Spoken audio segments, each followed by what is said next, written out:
Là, ils en ont repris un petit coup au moral, les joueurs de Lens. Et il faut décomprendre.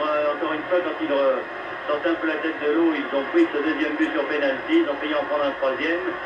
Et maintenant, ils jouent avec un peu de nervosité. Formateur est en fait. Dans la tempête, par deux fois, aura sauvé cette équipe de Lens. La première fois sur la tête de Zap et là, c'est sur la tête de Sparvator. Vous voyez que sur les coups de pied arrêtés, que ce soit des coups francs ou des corners, eh bien, les joueurs de Magdebourg sont souvent très dangereux. Ils sont aussi très dangereux sur les têtes. On décomptait le nombre de têtes des Allemands qui ont échoué dans les mains de Tempête. Eh bien, il y en aurait un nombre impressionnant. Gebaili qui rate sa passe. Ce sont les Allemands par Hoffmann qui ont le ballon maintenant. Hoffmann qui dribble un joueur qui essaie d'en dribbler un deuxième. Ça prend du but, mais qui se fait contrer par Joly. Et le ballon est de nouveau aux Allemands par Sparvasseur. Et on l'envoie maintenant. Joly qui va dégager. Voilà, c'est fait. La balle n'arrive pas. C'était Pomerinke qui a eu le ballon. Bouzdira là-bas tout seul à l'aile droite. Il va essayer de remettre un peu d'ordre dans la maison.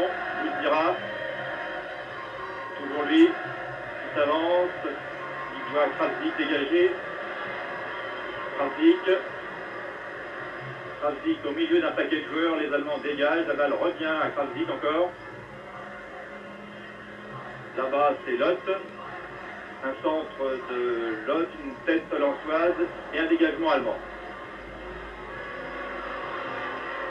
Fraîche pour Sparvator qui est tout seul là-bas à l'aile gauche. Heureusement, les Lensois se replient. Dribblé. Leclerc a été dribblé et les Lensois finissent tout de même par se dégager. Très dangereux, hein. Vraiment, dès qu'on leur donne un peu de chance sur des balles de contre comme celle-ci, ils avaient obtenu le pénalty tout à l'heure et là, Sparvator avait très bien passé Leclerc. Voilà.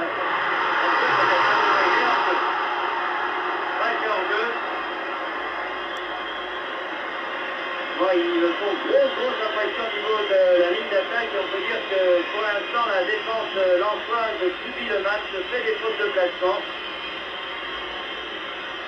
Et bien sûr c'est difficile. Krosik tire complètement raté. C'est un petit terrain que ce terrain de Magdebourg. Alors on pensait au départ qu'il avantagerait une équipe qui voudrait défendre, mais finalement, comme les joueurs de Magdebourg ont réussi à marquer ce but d'entrée, Lens est un peu découvert, a pris même confiance. C'était peut-être une tactique également du côté de Magdebourg que de laisser prendre confiance pour mieux contrer cette équipe lensoise et mettre des contre-attaques, provoquer des contre-attaques très dangereuses avec leurs trois avant de pointe, donc Sparvator, Hoffmann et Streich.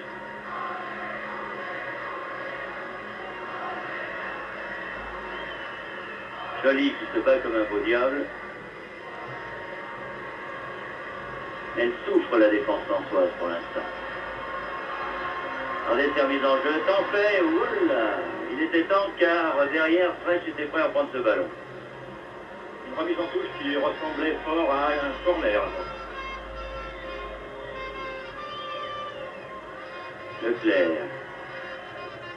Leclerc pour Marx peut-être Bouzdira.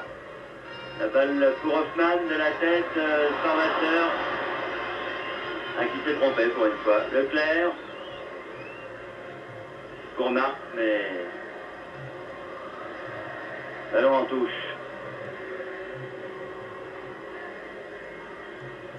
Seguin. Pomerinke, Sparvator. Sparvator pour Stenbar et Gebaili. Six. Balle de compte pour Six, ça sera difficile, touche. Oui.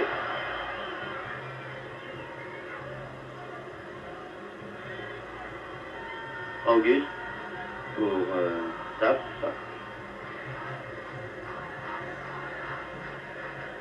Guin et Sap. Leclerc. Six. Eh non, il n'arrive pas à passer Auguste.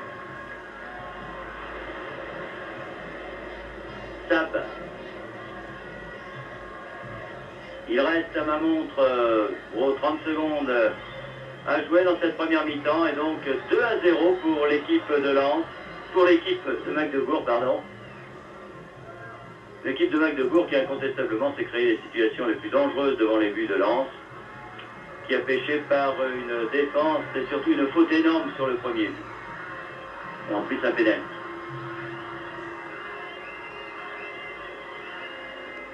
Ça serait loin. Et c'est la mi-temps, sifflé par Mathurion, donc 2-0. Pour bien faire, il faudrait que les Lensois se reprennent, bien sûr, qu'ils réussissent à marquer un petit but. Bien sûr, à 2-0, rien n'est perdu, mais l'impression laissée au cours de cette première mi-temps par l'équipe de Magdebourg est vraiment importante. Grosse impression laissée par Magdebourg dans cette première mi-temps. Espérons qu'en deuxième mi-temps, les Lensois pourront se reprendre. A tout à l'heure pour suivre ensemble cette deuxième mi-temps. Bernard, Oui. est-ce que les Lensois sont décevants par rapport à ce que vous attendiez? Vous savez, c'est toujours difficile de jouer un match de Coupe d'Europe à l'extérieur et c'est toujours difficile de prendre un but dès la 4e minute. Et on peut dire que ce qu'on craignait surtout, c'était l'attaque de Magdebourg, qui est une attaque très au point, qui va très vite avec des garçons, on vous l'a dit tout au long de cette première mi-temps, comme Svarvasseurs, comme Streich et comme Hoffmann, tous internationaux, qui s'entendent très bien et on peut dire qu'ils ont réussi quand même à mettre en opposition cette défense lensoise qui n'est pas le point fort de l'équipe de Lens. Le point fort de l'équipe de Lens étant surtout un bon milieu de terrain et une bonne ligne d'attaque. Et là, la défense, bien sûr, a fait quelques fautes et notamment cette faute énorme dès la 4e minute qui a permis à Zap de marquer sur un coup franc. Vous êtes plutôt pessimiste alors? Comment? Vous êtes plutôt pessimiste? Vous savez, 2-0, l'avantage des Lensois à Rome, les Lensois avaient encaissé leurs 2 buts en deuxième mi-temps, ils avaient réussi à protéger leurs buts au cours de la première mi-temps. Là, vraiment, ils ont encaissé ces 2 buts en première mi-temps. Alors, si les joueurs de Magdebourg continuent comme ça, eh bien, ça peut être dangereux en deuxième mi-temps. À 2-0, rien ne serait perdu pour la suite, car les Lensois, dans leur stade au Bollard, pourraient peut-être renverser la vapeur. Mais moi, j'ai peur qu'au cours de la deuxième mi-temps, l'addition soit plus lourde. Bien, nous nous retrouvons dès que les joueurs reviennent sur le terrain, hein, Bernard. Entendu.